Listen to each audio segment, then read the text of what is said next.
اعوذ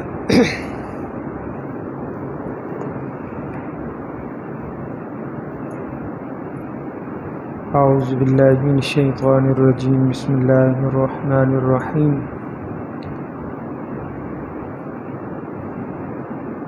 اعلموا انما الحیاة الدنیا لعب ولہو وزینۃ وتفاخر بینکم وتکاثر فی الاموال والاولاد كمثل غيث أعجب الكفار نباته ثم يهيج فتراه مصفرا ثم يكون حطاما وفي الآخرة عذاب شديد ومغفرة من الله ورضوان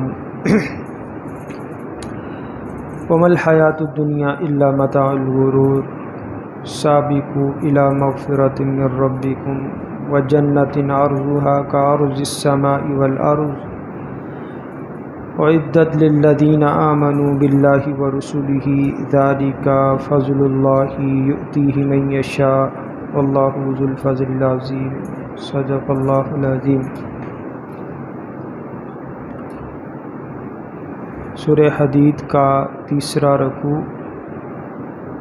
آیت نمبر 20 سے آیت نمبر 21، ان دو آیات کے ترجمہ اور تفسیر پر مبنی ہے آج کا درس قرآن۔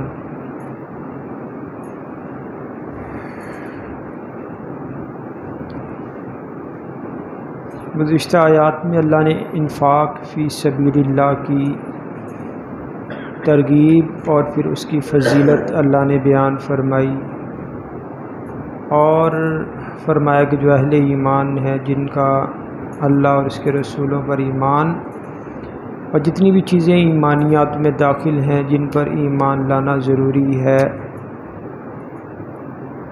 فرمایا اولئک هم الصدیقون والشہداء عند ربہم، صدیقین اور شہداء کے جو مراتب ہیں یہ انہیں حاصل ہوں گے۔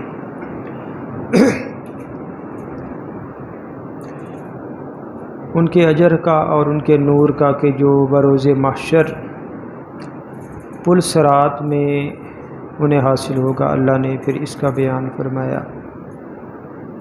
آج کی آیات میں اللہ تعالیٰ فرما رہے ہیں اعلموا انما الحیاۃ الدنیا لعب ولہو وزینۃ وتفاخر بینکم وتکاثر فی الاموال والاولاد، کہ جان لو کہ بے شک دنیا کی جو زندگی ہے وہ کھیل اور تماشا ہے اور زینت ہے اور ایک دوسرے پر فخر کرنا ہے اور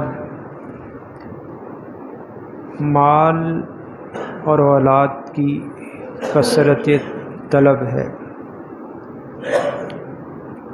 تو اللہ تعالیٰ نے اس آیت مبارکہ میں دنیا کی جو حقیقت ہے اس کو بیان فرمایا۔ مفسرین کرام فرماتے 3 مرحلے انسان کی زندگی کے اللہ نے اس آیت کے اس حصے میں اللہ نے بیان فرمائے۔ جب انسان پیدا ہوتا ہے بچپن میں، تو بچپنا اس کا جو بچپن ہے یہ کھیل کود میں گزر جاتی ہے، کھیل کود میں یہ والا حصہ گزر جاتا ہے۔ تو فرمایا کہ انما الحیاۃ الدنیا لعب ولہو، کہ دنیا کی زندگی یہ کھیل اور تماشا ہے۔ اس کے ذریعے سے اللہ نے انسانی زندگی کا وہ حصہ کہ جو بچپن میں گزرتا ہے اللہ نے اس کو بیان فرما دیا۔ وزینۃ، اور زینت ہے، انسان جوانی کے دور کو اچھے لباس، زینت اور جناب بالوں کے سنوارنے میں اور اس طرح اچھے کپڑے پہننے میں زندگی کا یہ حصہ جو ہے یہ گزار دیتا ہے۔ وتفاخر بینکم، اور پھر جوانی میں کیونکہ قوت بھی ہوتی، حسن بھی ہوتا ہے، طاقت بھی، تو یہ والا حصہ جوانی کا جو زندگی کا ہے یہ ایک دوسرے پہ فخر میں گزر جاتا ہے۔ لوگ جناب جوانی میں سینے تان تان کے چلتے ہیں، لیکن بڑھاپا پھر ایسا امر اللہ کا آ جاتا ہے کہ بڑے سے بڑا پہلوان بھی وہ رہ جاتا ہے۔ جو جناب جوانی میں اپنے فولادی جسم کے مظاہرے کرتا تھا، اس کا بڑھاپے میں آ کے اس کا بھی جسم موم بن جاتا ہے۔ یہ اللہ کا ایسا امر ہے یہ بڑھاپا۔ تو وَتَكَاثُرٌ فِي الْأَمْوَالِ وَالْأَوْلَادِ، اور یہ جو دنیا کی زندگی ہے یہ کیا ہے؟ کثرت طلب ہے مال اور اولاد میں۔ جب انسان بوڑھا ہو جاتا ہے تو پھر اس میں یہ جذبہ پیدا ہوتا ہے، یہ حرص پیدا ہوتی ہے مال کی، کہ اولاد کے لیے کچھ نہ کچھ وہ جو ہے کر جائے۔ تو یہ وَتَكَاثُرٌ فِي الْأَمْوَالِ وَالْأَوْلَادِ، یہ جو حرص بڑھتی ہے کثرت مال اور اولاد کی، یہ بڑھاپے میں آتی ہے۔ تو اللہ نے زندگی کے تینوں مرحلے اس آیت مبارکہ میں بیان فرما دیے۔ اعلموا انما الحیات الدنیا لعب ولہو وزینۃ وتفاخر بینکم وتکاثر فی الاموال والاولاد، کہ یہ دنیا کی زندگی ہے، یہ کھیل اور تماشا ہے، زینت ہے، آپس میں فخر کرنا ہے، اور کثرت طلب ہے مال اور اولاد کی۔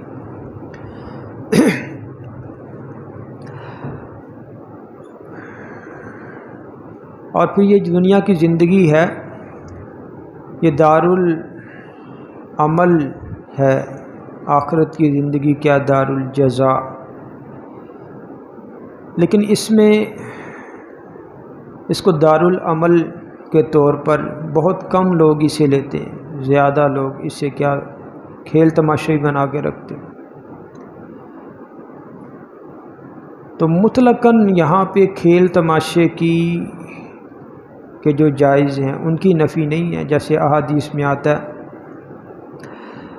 کہ حضور صلی اللہ علیہ وسلم بھی جب گھوڑے کی یا اونٹ کی دوڑ ہوا کرتی تھی تو رسول اللہ اس میں شامل ہوتے تھے۔ یہ اس طرح آج کے دور میں جیسے کوئی جوئے کی شکل اختیار ہو جاتی ہے کھیل میں، اس طرح نہیں تھا۔ اسی طرح احادیث میں آتا ہے کہ آپ نے تیر اندازی کو بھی اس کی بھی ترغیب دی، پھر فرمایا بیوی کے ساتھ دل جوئی کرنا یہ بھی کیا ہے اچھا کھیل، اس کی بھی ترغیب۔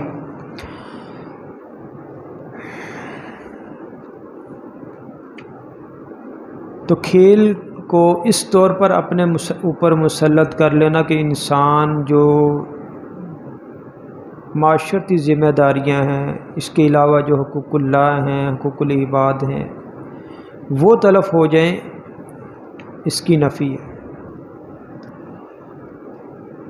آج کل ہمارے یہاں پر بھی ہم کہتے ہیں جی یہ کھیل انٹرنیشنل ہے، جیسے کرکٹ ہے اور اسی طرح دوسرے، ہمارے تو یہاں کرکٹ کا ہی جو ہے وہ بخار ہوتا ہے، کہتے ہیں جی انٹرنیشنل کھیل ہے۔ ہم کھیلوں میں تو ترقی یافتہ جو قومیں ہیں ان کی پیروی کر لیتے ہیں، لیکن ترقی یافتہ قوموں نے اور جو دیگر میدانوں میں ترقی کی وہاں ہم ان کی جو ہے وہ پیروی تقلید نہیں کرتے۔ لیکن یہ جو کھیل تماشا وقت کا ضیاع ہے، اس میں اب خاص طور پر کرکٹ ہی دیکھ لیں، جب دیکھیں جناب کوئی اس طرح کا کرکٹ کا کوئی ماحول بن جاتا ہے، کاروبار بھی متاثر ہوتے ہیں، ہر چیز جناب سناٹے چھا جاتے ہیں، لوگ ایسے ٹی وی کے آگے بیٹھ جاتے ہیں کہ معاشرتی ذمہ داریاں بھی گئیں اور فرائض نماز بھی گئی۔ تو اللہ نے کیا فرمایا؟ اعلموا انما الحیات الدنیا لعب ولہو وزینۃ وتفاخر بینکم وتکاثر فی الاموال والاولاد۔ اچھا، ایک لفظ ہم سنتے آ رہے ہیں، ایک لفظ وہ کیا لفظ ہے؟ کافر۔ کافر اسے کہتے ہیں کہ جو اللہ اور اس کے رسول کو نہیں مانتا، یعنی لغوی طور پر اگر ہم دیکھیں تو کافر کہتے ہیں کہ جو دین کو، یعنی اصطلاحی معنی کہ جو دین کو چھپاتا ہے۔ تو لغوی اعتبار سے جو کسان ہے، کیونکہ کسان بھی زمین کو نرم کر کے ہل جوتتا ہے، پھر اس میں بیج زمین میں چھپا دیتا ہے، تو کسان کو بھی کافر کہتے ہیں عربی زبان میں۔ اسی طرح جو پھل ہوتا ہے ایک وقت میں اپنی ڈوڈی کے اندر ہوتا ہے پھل، جیسے پھول ہوتا ہے اس طرح پھل بھی، تو اس ڈوڈی کو بھی کافر کہتے ہیں کیونکہ اس نے پھل کو چھپایا ہوتا ہے۔ جس طرح کسان دانے کو، بیج کو زمین میں چھپا دیتا ہے، جس طرح کافر جو ہے وہ دین کو چھپاتا ہے۔ تو اب اللہ یہاں کیا فرما رہے؟ کمثل غیث اعجب الکفار نباتہ، کہ دنیا کی مثال ایسی بارش کی طرح ہے کہ جو خوش کر دیتی ہے یا تعجب میں ڈال دیتی ہے کسان کو، اس کا سبزہ جو ہے وہ تعجب میں ڈال دیتا ہے۔ بارش برستی ہے، زمین میں رویدگی پیدا ہو جاتی، سبزہ آ جاتا ہے، پھل پھول، ثم یہیج فتراہ مصفرا، پھر یہ کھیتی یا یہ جو سبزہ ہے یہ خشک ہو کر زرد جو ہے زرد ہو جاتا ہے۔ ثم یکون حطاما، پھر کیا ہوتا ہے؟ یہ زرد ہوا تو پھر یہ روندا جاتا ہے، چورا چورا، ریزہ ریزہ ہو جاتا ہے، یعنی فنا ہو جاتا ہے۔ تو فرمایا جنہوں نے اب انسانی زندگی میں بھی یہی سارے تغیرات آتے ہیں۔ انسان پھول کی طرح جو ہے وہ نرم و نازک ہوتا ہے بچپن میں، پھر آہستہ آہستہ پھر کیا، جوانی کے بعد بڑھاپا آ جاتا ہے، بڑھاپا آتا ہے اور پھر موت آ جاتی ہے اور اللہ کے حوالے۔ فرمایا وَفِي الْآخِرَةِ عَذَابٌ شَدِيدٌ، تو جس نے تو دنیا کی زندگی کو کھیل تماشا بنایا، زینت اختیار کی، اللہ کی فرما برداری میں نہیں گزارا، تو وَفِي الْآخِرَةِ عَذَابٌ شَدِيدٌ، تو فرمایا کہ آخرت میں سخت عذاب ہے، وَمَغْفِرَةٌ مِّنَ اللَّهِ وَرِضْوَانٌ، اور جس نے تو دنیا کی زندگی میں اللہ کی فرما برداری کی اور دنیا کو دارالعمل سمجھ کر مسافر کی طرح جناب زندگی گزاری، تو اللہ فرماتے وَمَغْفِرَةٌ مِّنَ اللَّهِ وَرِضْوَانٌ، تو اس کے لیے کیا مغفرت ہے اللہ کی جانب سے اور رضا ہے۔ وَمَا الْحَيَاةُ الدُّنْيَا إِلَّا مَتَاعُ الْغُرُورِ، اور نہیں ہے دنیا کی زندگی مگر دھوکے کا سامان۔ انسان کبھی جناب انسان کی طاقت، انسان کا حسن و جمال، انسان کا مال، حسب نسب، یہ ساری چیزیں ہونی تو یہ چاہیے تھی کہ یہ متوجہ کریں اللہ کی ذات کی طرف، لیکن ہوتا کیا ہے کہ یہی چیزیں انسان کو دنیا داری میں لگا دیتی۔ تو اللہ نے اس اعتبار سے فرمایا کہ وَمَا الْحَيَاةُ الدُّنْيَا إِلَّا مَتَاعُ الْغُرُورِ، نہیں ہے دنیا کی زندگی مگر دھوکے کا سامان۔ سابقوا إِلَى مَغْفِرَةٍ مِّن رَبِّكُمْ، سبقت لے جاؤ اپنے رب کی مغفرت کی طرف، وَجَنَّةٍ، اور جنت کی طرف۔ قرآن کریم میں سورہ بقرہ میں، اسی طرح سورہ مائدہ میں ایک جگہ آیا فَاسْتَبِقُوا الْخَيْرَاتِ، ایسی سورہ مائدہ میں بھی یہی الفاظ ہیں کہ سبقت لے جاؤ، کس میں؟ ایک دوسرے سے سبقت لے جاؤ نیکی کے کاموں میں۔ یہاں بھی اللہ فرما رہے سابقوا الی مغفرۃ من ربکم وجنۃ عرضها کعرض السماء والارض، کہ سبقت لے جاؤ اپنے رب کی مغفرت کی طرف اور جنت کی طرف، عرضها کعرض السماء، کہ جس کی جو چوڑائی ہے وہ کس کی طرح ہے؟ وہ آسمان اور زمین کی چوڑائی کی طرح اس کے برابر ہے۔ تو محققین کہتے ہیں کہ انسان نے اتنی ترقی کر لی ہے لیکن اس کے باوجود بھی زمین اور آسمان کی وسعت کے بارے میں انسان نہیں جان سکا۔ تو کہتے ہیں اب تک کی جو معلومات حاصل ہوئی ہیں، کائنات میں ارب کہکشائیں ہیں، کہکشاں، اور ہر کہکشاں کی وسعت اور ایک کہکشاں سے دوسری کہکشاں کے فاصلے کو کروڑوں نوری سال پر محیط تصور کیا گیا۔ اور اسی طرح کہتے ہیں کہ ہر کہکشاں میں ان گنت ستارے نظام شمسی جیسے ہمارے زمین کا ہے، اور لا تعداد جو ہیں وہ سیارے ہیں۔ یہ ہر کہکشاں کے اندر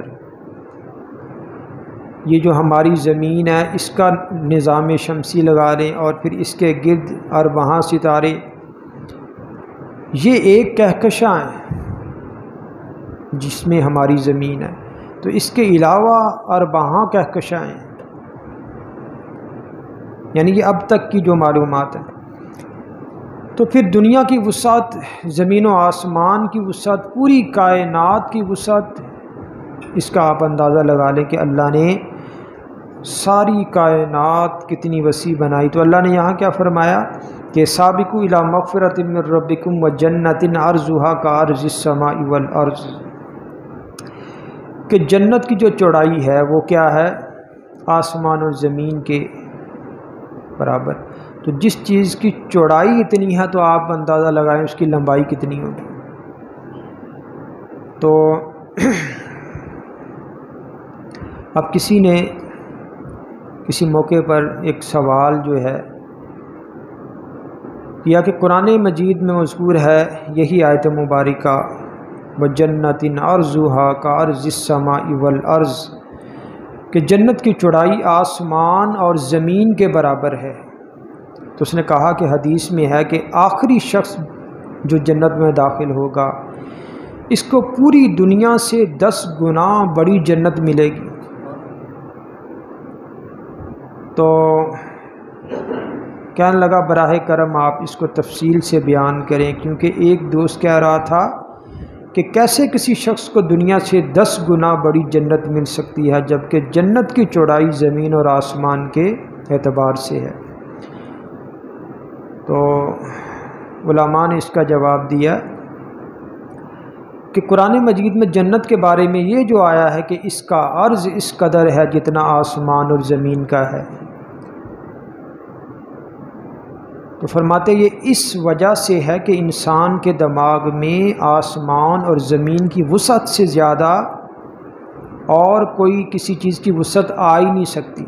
انسان کا جو دماغ ہے وہ یہی سمجھتا ہے کہ زمین و آسمان کی جو وسعت ہے اس سے زیادہ وسیع کوئی چیز نہیں، تو اس لیے اللہ نے جنت کی جو وسعت ہے اس کو سمجھانے کے لیے اللہ نے زمین و آسمان کی وسعت کی مثال جو ہے وہ بیان فرمائی۔ تو فرماتے ہیں کہ باقی کسی جو ہے شخص کو دنیا سے 10 گنا بڑی جنت ملے تو یہ اللہ کی کیا، یہ اللہ کی عطا ہے، یہ اللہ کی عطا ہے، اللہ جو ہے وہ دینے پہ قادر ہے۔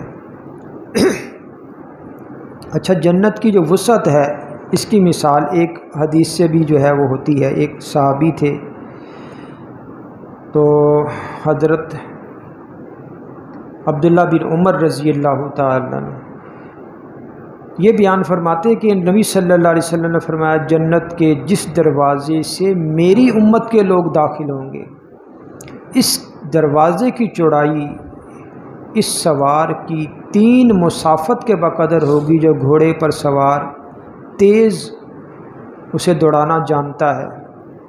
تو علماء فرماتے 3 دن یا 3 سال تک رسول اللہ نے فرمایا وہ تیز گھوڑا دوڑاتا رہے، تو جتنا طویل وہ سفر کرے گا 3 سال میں، فرمایا اتنا چوڑا وہ دروازہ جنت کا ہے کہ جس دروازے سے میری امت گزرے گی۔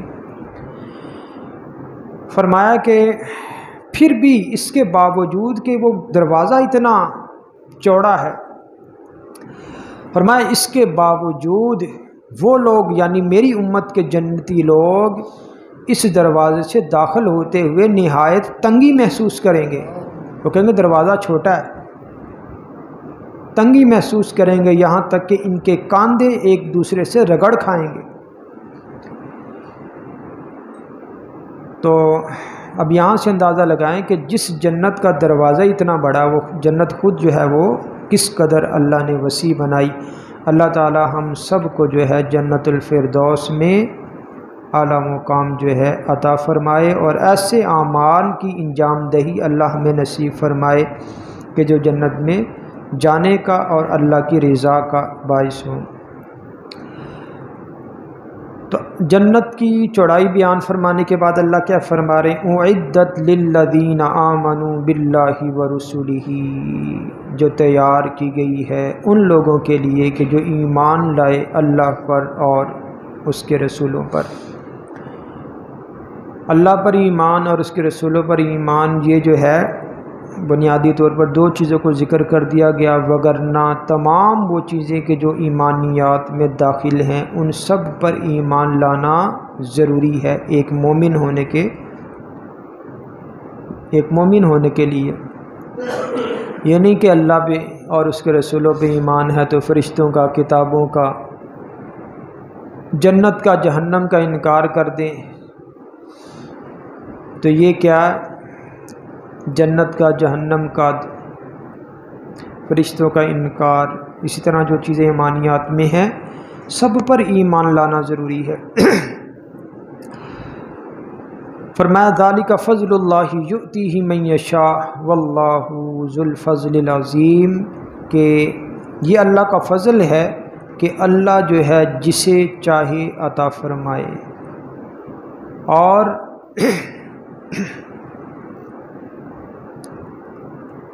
فرمایا کہ واللہ ذو الفضل العظیم، اللہ جو ہے بڑے فضل کا مالک ہے۔ روایات میں آتا ہے کہ جب صحابہ کرام مہاجرین جو تھے مکہ سے مدینہ تشریف لے گئے، تو اب مکے میں تو ان کے کئی جائیدادیں بھی تھیں، کاروبار بھی تھا، باغات تھے، سب کچھ وہاں چھوڑنا پڑا اللہ کی رضا کے لیے۔ مدینہ میں آئے تو جو مفلس صحابہ تھے انہوں نے نبی صلی اللہ علیہ وسلم سے، اچھا باوجود اس کے کہ جو انصار صحابہ تھے انہوں نے پیشکش کی اپنے کاروبار میں، یہاں تک کہ جن کی 2 نکاح تھے انہوں نے کہا میں ایک کو اپنی بیوی کو طلاق دیتا ہوں، دوسری کے ساتھ آپ نکاح کر لو۔ دیکھو کیسا جذبہ تھا مواخات کا اور ایک مسلمان کی مدد کا۔ یعنی اپنی بیوی کو فارغ کر کے کہہ رہے ہیں کہ یار تم جو ہے، کہہ رہے کہ میرے کاروبار میں تم شراکت کر لو، میں اپنا کاروبار تمہیں دیتا ہوں۔ آج کون ہے؟ آج تو ہماری جناب دوسرے کے مال پہ نظر ہوتی، آج تو ایسی ہوس پرستی ہے کہ انسان وہ اپنی جو گھر میں جو خواتین ہیں ان کی حق تلفی بھی اس بنا پہ ہوتی ہے انسان کی، ایسی ہوس پرستی۔ خیر تو اللہ نے کیا جو ہے صحابہ نے کیا کیا، مہاجرین نے نبی صلی اللہ علیہ وسلم سے عرض کی یا رسول اللہ ہم مفلس ہیں، تو جو صحابہ جو مسلمان مالدار ہیں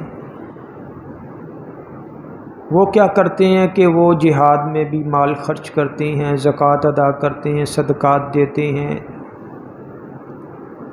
تو ہم سے اجر و ثواب میں درجے میں وہ بڑھ جاتے ہیں آگے۔ ہم کیا کریں، ہم تو روزہ بھی رکھتے ہیں، نماز بھی پڑھتے ہیں، لیکن امیر جب مال خرچ کرتا ہے تو وہ پھر کیا ہے غریب سے آگے بڑھ جاتا ہے، کیا کرے؟ تو حضور صلی اللہ علیہ وسلم نے ارشاد فرمایا کہ تم نماز پڑھ کے، فرض نماز کے بعد 33 بار سبحان اللہ، 33 بار الحمدللہ، 34 بار اللہ اکبر کا جو ہے پڑھ لیا کرو۔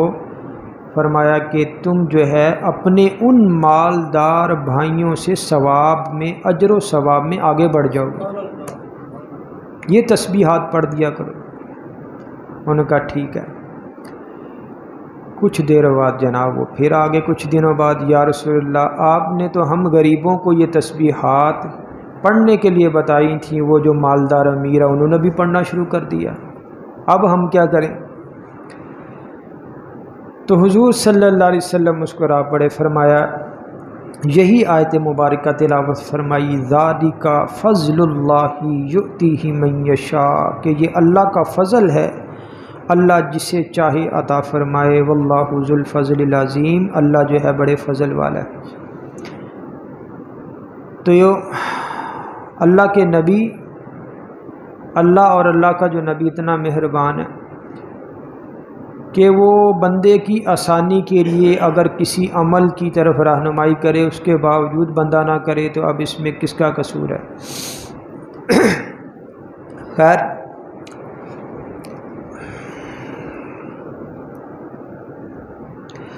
تو ذالک فضل اللہ یؤتیہ من یشاء واللہ ذو الفضل العظیم، فرمایا کہ یہ اللہ کا فضل ہے، اللہ جسے چاہے عطا فرمائے، اور کیا ہے؟ واللہ ذو الفضل العظیم، اللہ بڑے فضل والا ہے۔ تو یہ آیت نمبر 21 تک جو ہے سورہ حدید کا جو ترجمہ تفسیر یہ مکمل ہوا۔ تو آیت نمبر 25 تک تیسرا رکوع ہے، اس کے بعد پھر آخری رکوع، یعنی یہ تقریباً جو ہے 21 سے پھر 10 آیتیں تقریباً جو ہے باقی رہ گئیں، 10 سے بھی کم۔ تو انشاءاللہ باقی جو آیات ہیں ان کا ترجمہ تفسیر آئندہ۔ دعا اللہ تعالی ہمیں قرآن کریم کے تمام حقوق، اس پر ایمان، اس کی تلاوت، اس کا سمجھنا، اس پر عمل کرنا، اور قرآن کو جو ہے اللہ آگے بیان کرنے کی بھی ہم سب کو توفیق عطا فرمائے۔ ہم اپنے بچوں کو، اپنی اولاد کو، اپنے دوست احباب کو ملکی حالات، معاشی حالات، کاروباری حالات، گھریلو حالات تو بتاتے ہیں، بیان کرتے ہیں، ان کے کانوں تک پہنچاتے ہیں۔ جہاں کہیں اچھی مجلس میں بیٹھیں، کوئی اللہ اور اس کے رسول کی بات ہمارے کانوں میں پڑے تو اس کو آگے بھی ہم پھیلائیں، جس طرح ہم دنیا کی باتیں پھیلاتے ہیں۔ تو جس طرح اللہ نے ہمیں یہاں بیٹھ کر کہنے اور سننے کی توفیق عطا فرمائی، اللہ ہمیں عمل کی بھی توفیق عطا فرمائے۔ باقی جو ہے انشاءاللہ آئندہ۔ الحمدللہ رب العالمین والصلاة والسلام علی رسولہ النبی الکریم۔ یا ارحم الراحمین، ہمیں قرآن کو پڑھنے، سمجھنے اور اس پر عمل کرنے کی توفیق عطا فرما۔ یا ارحم الراحمین، حاضرین مجلس کی جتنی بھی جائز حاجات ہیں، خواہشات ہیں، ضروریات ہیں، اللہ اپنے پاک کلام اور اپنے حبیب کے صدقے وسیلے سے ان کی تمام حاجات کو پورا فرما۔ ان کے علم میں، عمل میں، صحت میں، عمر میں، مال میں، رزق میں، اولاد میں، کاروبار میں برکت عطا فرما۔ وصلی اللہ تعالی علی خیر خلقہ محمد وعلی آلہ وصحبہ اجمعین، آمین آمین آمین۔